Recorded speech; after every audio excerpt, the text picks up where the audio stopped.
પાવન પર્વે સંસ્કારી નગરી વડોદરામાં વિશ્વ હિન્દુ પરિષદ અને બજરંગ દળના કાર્યકરો દ્વારા ભવ્ય શોભાયાત્રાનું આયોજન કરાયું છે।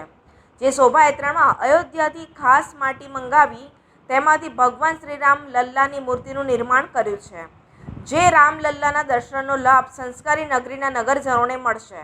આ શોભાયાત્રા તારીખ 17/4/2024ના બુધવારને રોજ સાંજે 4 કલાકે વિશ્વ હિન્દુ પરિષદ કાર્યાલય સલાટવાડા 3 રસ્તાથી પ્રસ્થાન કરશે અને શહેરના વિવિધ માર્ગો પર ફરી લહેરીપુરા ગેટ ખાતે પૂર્ણાહુતિ થશે।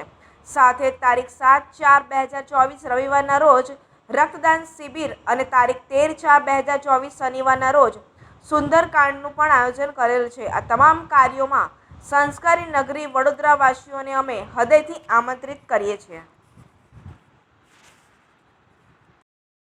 आगामी रामनवमी वडोदरा महानगरपालिका VSP द्वारा विशेष कार्यक्रमों आयोजन કરવામાં આવ્યું છે।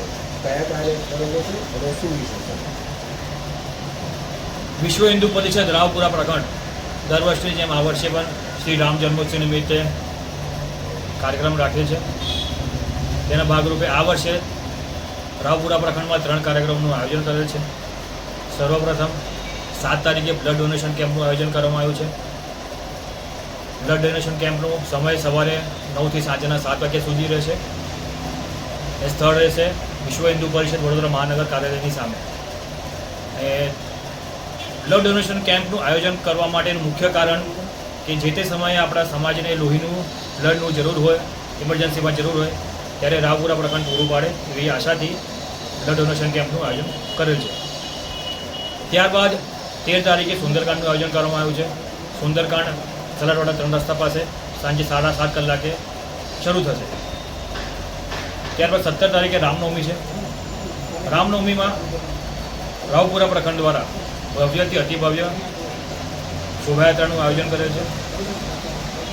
શોભાયાત્રામાં મુખ્ય આકર્ષણ વડોદરામાં સર્વપ્રથમ આપણે વિશ્વ હિન્દુ પરિષદ રાવપુરા પ્રખંડ દ્વારા શ્રી રામજીની મૂર્તિ બનાવવામાં આવી છે અને એ મૂર્તિ જે હમણાં પ્રાણ પ્રતિષ્ઠા થઈ છે રામલલ્લાની અયોધ્યામાં સેમ ટુ સેમ એવી જ મૂર્તિ બનાવવામાં આવી છે। ભરતભાઈ કહાર એમના મૂર્તિકારના આર્ટિસ્ટ છે। મૂર્તિ બનાવવાનું મુખ્ય કારણ જે ભક્તો શ્રી રામજીના ભક્તો અયોધ્યા જઈ નથી શકતા એ અહીંયા દર્શન કરવા લાભ મળે એવી આશાથી જ રાવપુરા પ્રખંડે આ મૂર્તિનું આયોજન કરેલ છે અને સૌ નગરજનો આ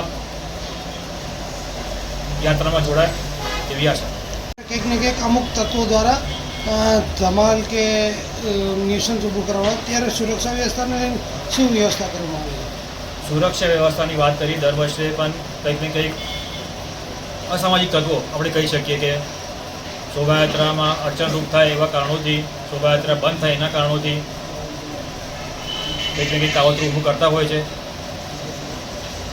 દર વર્ષની જેમ આ વર્ષે પણ આપણે શોભાયાત્રા માટે અરજી આપી છે પ્રશાસન પાસે અને દર વર્ષની જેમ આ વર્ષે પણ પૂરેપૂરો સાથ સહકાર મળશે એવી આશા છે અને આપણા કાર્યકરો પણ ઘણી વાગે ઊભા રહે છે સવારથી સાંજ સુધી। એટલે અમને અમારા કાર્યકર્તાઓ પર, આપણા સમાજ પર પૂરેપૂરો ભરોસો છે કે આ વખતે કંઈ પણ સંજોગોવશ કોઈ પણ કારણોસર શોભાયાત્રામાં અડચણરૂપ નહીં થાય। આપનો પરિચય? પ્રતાપરાવ મોહિતે, બજરંગ દળ સંયોજક, વડોદરા મહાનગર। જય શ્રી રામ। જય શ્રી